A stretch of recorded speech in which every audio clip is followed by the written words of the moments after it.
शादी का जश्न तो शानदार था, लेकिन जैसे ही रात हुई, महल में एक अजीब सा खौफ छा गया। अमन और ज़ारा अपने शानदार कमरे में थाई, जो पुराना और भरी भरकम फर्नीचर से भरा हुआ था। ज़ारा ने महसूस किया कि कमरा ठंडा होने लगा है, और वो बार बार अपने शेन पार कण रख कर सुनने लगी, जैसे कोई छुपकर उन्हें देख रहा हो। बारिश की बूंदें खिड़की पे तापक रही थीं, लेकिन एक अजीब सी चीख हंस बीच में बारिश के शोर में भी क्लियरली सुनाई दी। ज़ारा ने अमन को कहा, क्या तुमने वो चीख सुनी? अमन ने मुस्कुरा कर कहा, शायद किसी ने बिल्ली को दारा दिया हो। मगर ज़ारा को शक हुआ। कमरा ऐसे बदलने लगा जैसे कोई साया उनके चरण तरफ घूम रहा हो। दीवारों पे पुरानी तस्वीरें थीं, जिनमें वो हमेशा जैसे जिंदा हो जाती है। एक तस्वीर में एक औरत थी, जिसका चेहरा धुंधला था, लेकिन उसकी आंखें ऐसे चमक रही थी जैसे वो जिंदा हो। अचानक कमरे की बत्ती चली गई। अंधेरा छाने के साथ एक तेज चीख फिर से गूंज उठी, इस दफा इतनी तेज कि अमन ने अपना सर झुका लिया। ज़ारा ने अपना हाथ अमन के हाथ में जोर से दबाया। उन्होंने डिसाइड किया कि वो बत्ती जलाने के लिए स्विच तक जाएंगे, लेकिन जैसे ही अमन ने स्विच छुआ, उसकी उंगलियों से बर्फ की ठंडक निकलती हुई महसूस हुई। वो हैरान रह गया। तभी कमरे के कोने से एक पतली सी आवाज आई, यहाँ मत रुको। ज़ारा ने दृढ़ता से अमन को कहा, चलो वापस चलते हैं, ये जगह ठीक नहीं लग रही। मगर जब वो वापस मुड़ने लगे, तो दरवाज़ा खुद बंद हो। जब दरवाज़ा अचानक बंद हुआ, तो अमन और ज़ारा का दिल जोर जोर से धड़कने लगा।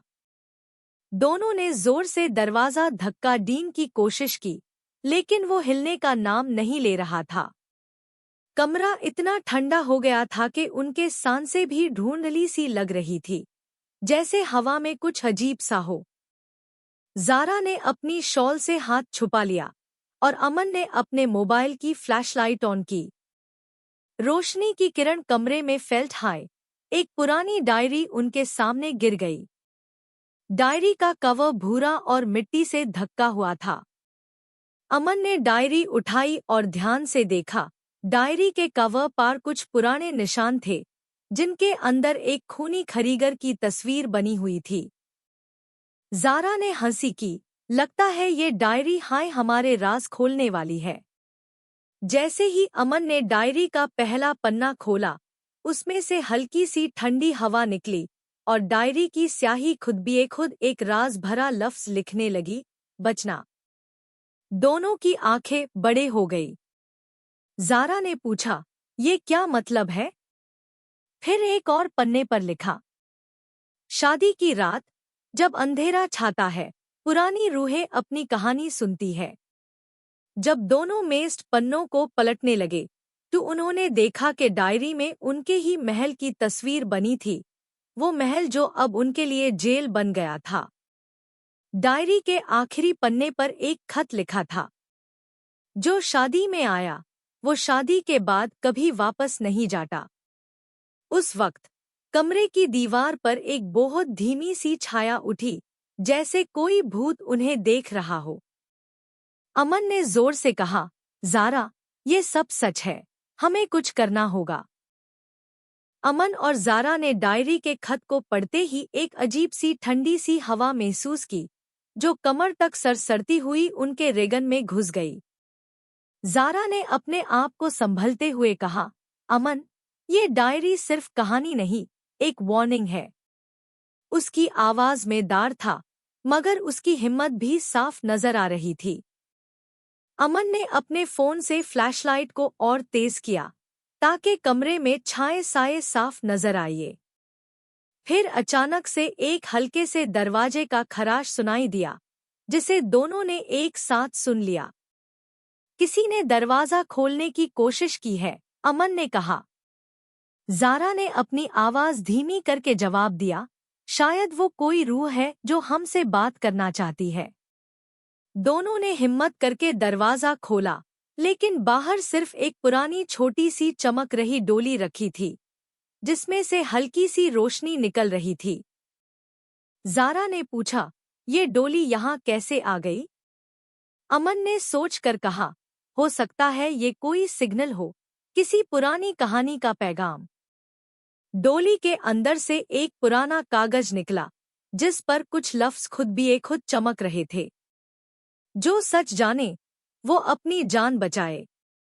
ज़ारा ने अपनी सांसों को संभलते हुए कहा, ये सच क्या हो सकता है और हम इस राज को कैसे समझे? अमन ने जवाब दिया, शायद हमें इस डायरी और डोली के राज को मिलकर इस अंधेरे को तोड़ना पड़ेगा। तभी कमरे में फिर से सीने में दर्द सी महसूस हुई, जैसे कोई छुपी हुई रूह उनके साथ है, उनकी हर हरकत को देख रही हो। दोनों ने एक दूसरे की तरफ देखा, जहां उनकी आंखों में डर के साथ साथ एक जज्बा भी चमक रहा था। वो था सच्चाई का सामना करने का जज्बा।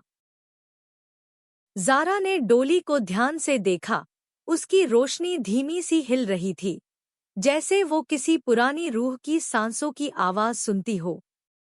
अमन, मुझे लगता है ये डोली हमारी मदद करने वाली है, उसने कहा, शायद इसमें कुछ जादू है।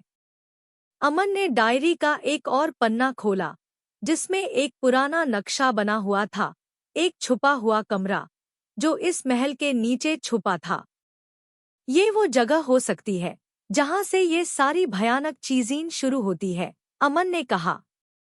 डोली की रोशनी ने नक्शे पर चमकना शुरू कर दिया, जैसे वो हमें रास्ते दिखा रही हो।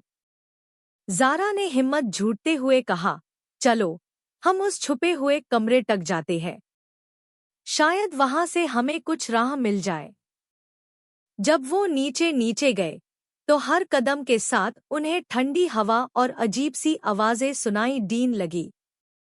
महल का हर कोने में पुरानी चीजें थी, जैसे वक्त रुक गया हो। अंधेरा इतना गहरा था कि सिर्फ डोली की रोशनी उनके रास्ते को रोशन करती थी। अचानक एक पुराना दरवाजा सामने आया, जो सदियों से बंद था। ज़ारा ने दरवाजा धीरे से खोलना शुरू किया।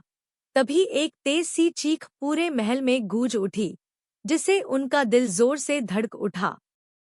दरवाजा खुलता गया और एक अजीब सी रोशनी उनके सामने चमकने लगी। अंदर जाते ही उन्होंने देखा कि कमरा पुरानी तस्वीरों, किताबों और कुछ अजीब सी चीजों से भरा हुआ था, जिनमें से एक ठंडी सी हवा चल रही थी, जो उनके बालों को हिलाने लगी।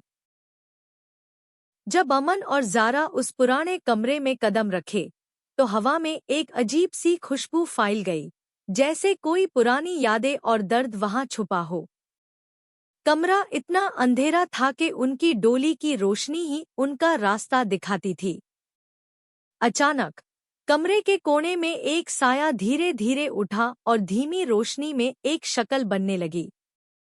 ज़ारा ने अपनी सांस रोकी और अमन ने अपने हाथ को जोर से उसके कंधे पर रखा, ताकि वो दार से ना गिरे। वो शक्ल धीरे धीरे भूत की असली शक्ल में तब्दील हो गई, एक पुराना और दर्द भरा चेहरा, जिसके आंखों में गहरी उदासी और गुस्सा दोनों थी। भूत ने हल्का सा आवाज निकला, मैंने अपनी मोहब्बत और जिंदगी इस महल में खो दी, और अब मैं यहाँ अपने दर्द का इंतकाम लेने आया हूँ।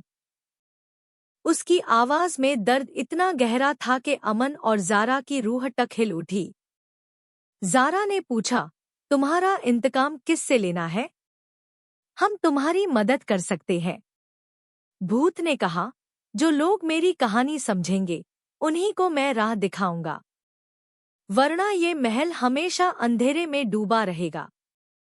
तभी भूत ने अपने हाथ से एक पुराना कागज निकला, जिस पर उसकी कहानी लिखी थी, कैसे उसे उसकी मोहब्बत से जुदा कर दिया गया और कैसे उसने अपने दर्द को छुपा कर अपनी रूह को शांति नहीं दी। अमन ने कहा, हमें तुम्हारी कहानी सबको बतानी होगी, तभी तुम शांति पा सकोगे। ज़ारा ने डोली को जोर से पकड़ लिया और भूत की तरफ मुस्कुराई, तुम्हारा दर्द हम समझते हैं और हम तुम्हारी मदद करेंगे।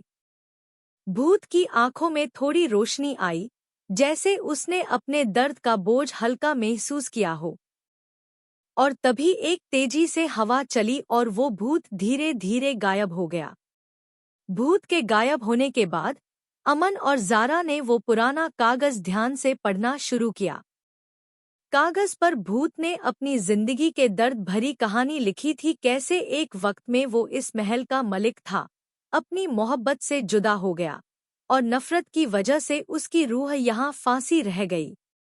ज़ारा ने आंसू पोंछते हुए कहा, अमन, ये कहानी सुनकर मुझे बहुत अफसोस हुआ। हम इस रूह को शांति देना चाहते हैं, मगर ये आसान नहीं होगा। अमन ने हौसला बढ़ाया, ज़ारा, हम मिलकर इस राज को दुनिया के सामने लाएंगे। हम अपनी ताकत और हिम्मत से उस भूत की कहानी को सब तक पहुंचाएंगे, ताकि उसकी रूह को आराम मिले। डोली की रोशनी फिर से चमक उठी, जैसे उसने उनका वादा कबूल कर लिया हो। अमन और ज़ारा ने मिलकर फैसला किया कि वो अपने स्कूल और गांव के सब लोगों को ये कहानी सुनाएंगे, ताकि लोग समझ सके कि भूत भी दर्द और मोहब्बत को समझते हैं। उन्होंने तय किया कि कल वो एक छोटी गैदरिंग रखेंगे, जहां सब लोग इस कहानी को सुने और भूत की याद में दुआ करें। ज़ारा ने मुस्कुरा कर कहा, यह सिर्फ एक कहानी नहीं, एक मिसाल है कि हर दर्द को शांति मिल सकती है, अगर हम दिल से। दोनों ने अपने दिल में एक वादा किया, चाहे जितनी भी मुश्किल हो, वो भूत की शांति के लिए लड़ेंगे। जब अमन और ज़ारा ने अपने गांव में सबको भूत की कहानी बतानी शुरू की, तो शुरू में लोगों ने उन्हें मजाक समझा। ये सब भूत प्रेत की कहानियां हैं, असली नहीं, गांव के कुछ लोगों ने कहा। मगर अमन ने हिम्मत नहीं हारी। उसने सबको समझाया, ये कहानी सिर्फ डरने के लिए नहीं, बल्कि एक दर्द भरी रूह की मदद के लिए है। अगर हम उसे शांति देंगे, तो महल से भूत की बदनामी खत्म होगी। ज़ारा ने भी अपनी बात राखी, हमारी मदद से भूत शांति चाहता है, हमें मिलकर उसकी मदद करनी होगी। गांव के कुछ बुजुर्गों ने कहा, अगर तुम दोनों इतने पक्के हो, तो कल रात को महल जाओ और वहां सब सबूत लेकर आओ। रात के वक्त अमन और ज़ारा वापस उस पुराने महल गए। अंधेरा इतना गहरा था कि सिर्फ डोली की रोशनी उनके रास्ते को रोशन करती थी।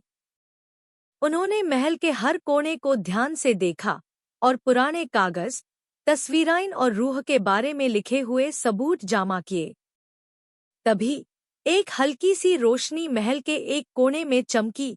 भूत ने अपनी मोहब्बत और दर्द को दोबारा उनके सामने दिखाया। उस रोशनी में दोनों ने अपने वादा की याद दिलाई और प्रॉमिस किया कि वो उसे शांति देंगे। अमन और ज़ारा ने जब गांव वालों को वो सबूत दिखाए, तो पहले तो सब हैरान रह गए। लोगों को यकीन नहीं हुआ कि भूत की कहानी में इतना गहरा दर्द छुपा है। कुछ लोग तो अब भी मजाक उड़ा रहे थे, लेकिन ज्यादातर बुजुर्गों ने सोचना शुरू कर दिया। गांव के बुजुर्ग आगा जान ने कहा, बच्चों, अगर ये सच है तो हमें मिलकर इस रूह की मदद करनी चाहिए। वो सिर्फ अपनी कहानी सुनना चाहता है, शायद उसके दर्द का कोई हाल हो। धीरे धीरे गांव वालों का नजरिया बदलने लगा। अमन और ज़ारा ने सबको समझाया कि भूत सिर्फ डरने वाला नहीं, बल्कि अपने दर्द से बेचैन एक रूह है जो शांति चाहती है। गांव वालों ने मिलकर फैसला किया कि वो एक छोटी सी त्योहार मनाएंगे, जिसमें भूत की रूह के लिए दुआएं होंगी। रात को जब सब लोग महल में इकट्ठा हुए, तब महल की हवा में कुछ अजीब सी सुकून भरी थी। डोली की रोशनी फिर से चमक उठी और उसने अपनी रोशनी से सबको एक खुमार में डाल दिया। गांव वालों ने मिलकर भूत की कहानी को सुनना शुरू किया, अपने दिल से। आहिस्ता आहिस्ता महल में जो पहले ठंडी हवा चली करती थी, वो गर्म और प्यार भरी महसूस होने लगी। ज़ारा ने अमन से कहा, देखा अमन, जब हम सब मिलकर किसी दर्द को समझते हैं, तो उस दर्द का बोझ कम हो जाता है। अमन ने मुस्कुराते हुए जवाब दिया, और ये शांति सिर्फ शुरुआत है, अब भूत की रूह को असली सुकून मिलेगा। ये रात सिर्फ भूत की रूह के लिए नहीं, बल्कि गांव वालों के दिलों में भी नई उम्मीद जगाने वाली थी। उन्होंने अपनी पुरानी धारणाओं को छोड़कर एक दूसरे के दर्द को समझने की कोशिश की। और इस तरह छोटी सी मोहब्बत और हिम्मत ने महल और गांव दोनों को बादल दिया। रात के उस जज्बे के बाद महल में एक नई रोशनी छाने लगी थी। गांव वालों ने अब पहले जैसे दिल नहीं रखे थे। अमन और जारा की मेहनत रंग ला रही थी। गांव के लोगों में एक नई सोच जागी थी कि हर कहानी के पीछे कोई सच्चाई और दर्द होता है, और हर दर्द को समझना जरूरी है। भूत की रूह, जो पहले दर्द और गुस्से से भरी थी, अब धीरे धीरे सुकून पाने लगी थी। उस रूह ने अपनी मोहब्बत और शांति का पैगाम सबको भेजना शुरू कर दिया। महल के कोने कोने में जो पुरानी उदासी छाई थी, वो खुशियों से बादल रही थी। अमन और जारा की दोस्ती भी मजबूत होती गई। लोग उन्हें देखकर अपनी हिम्मत बढ़ते और कहते, अगर ये दो बचाए इतना कर सकते हैं, तो हम भी अपने डर का सामना कर सकते हैं। सबने मिलकर फैसला किया कि वो भूत की कहानी को और आगे बढ़ाएंगे, ताकि और लोग भी इस पैगाम से रोशनी पाए। इस सफर ने सिर्फ भूत की रूह को नहीं, बल्कि गांव के लोगों के दिलों को भी जोड़ दिया था। और इसी तरह एक छोटी सी कहानी ने बदली हुई दुनिया में अपना असर छोड़ा, जहां दोस्ती, हिम्मत और मोहब्बत हर दर्द का इलाज बन गई थी। महल में सुकून छाने के बाद अमन और जारा ने अपने दिल में एक नया जज्बा पैदा किया था। उन्होंने सोचा कि हर कहानी के पीछे कोई ना कोई पैगाम छुपा होता है, और उन्हें उसे सब तक पहुंचना है। डोली की रोशनी फिर से चमकी, मगर इस बार वो एक नई रोशनी थी, नई उम्मीद और नई शुरुआत की। जारा ने कहा, अमन, ये सफर यही खत्म नहीं होता। शायद अब हमें और भी कहानियों के दर्द को समझना है और उनकी रूहों को शांति देनी है। अमन ने मुस्कुराते हुए कहा, बिल्कुल जारा, हमारी दोस्ती और हिम्मत से हर दर्द को इलाज मिलेगा। आओ, इस डोली के साथ नई मंजिलों की तरफ चलते हैं। वो दोनों डोली के पीछे चल दिए, जिसे रोशनी लेकर चलती थी। गांव वालों ने भी उनका हौसला बढ़ाया और वादा किया कि वो हमेशा उनके साथ होंगे। इस तरह एक छोटी सी कहानी अपनी मंजिलों तक पहुंची और दूसरी कहानियों को जन्म दीन लगी। अमन और जारा की दोस्ती और जज्बा सबके लिए मिसाल बन गई, और उनका सफर नए पैगाम और कहानियों के साथ जारी रहा। क्या तुम तैयार हो उनके साथ नए सफर के लिए? कहानी यही खत्म नहीं होती, बल्कि एक नए सफर की शुरुआत है। दी एंड।